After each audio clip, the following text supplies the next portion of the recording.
धीर धला गवही शिवाला पयसो चला ए धनी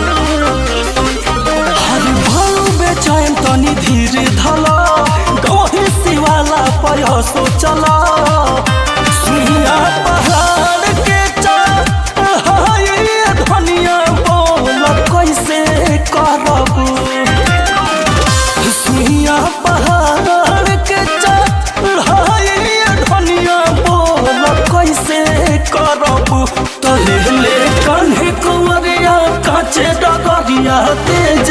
चलबू तबे जलवा ढरबू ले कन्हे कुंवरिया काचे डगरिया तेज चलबू तबे जलवा ढरबू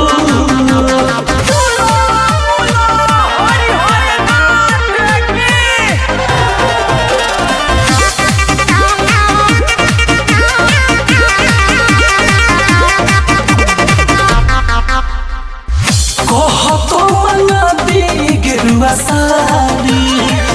यही जो खेला भीड़ भारी मांगना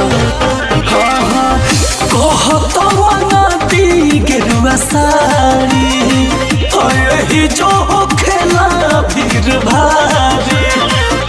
हलही के कनिया बहरुए धनिया तू फेरा में परबू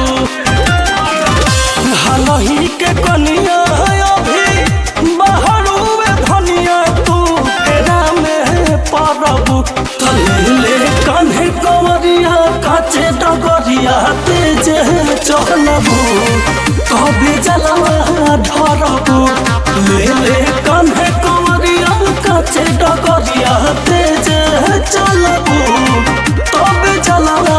ढरबू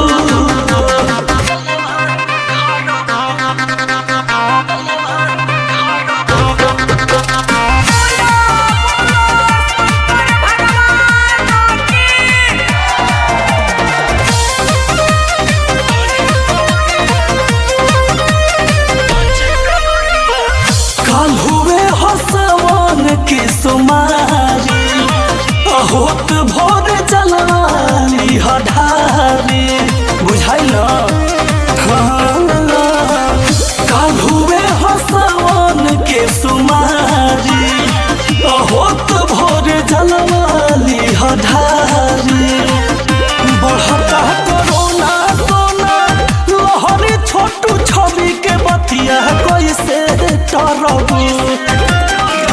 कहले तीर लोके भैया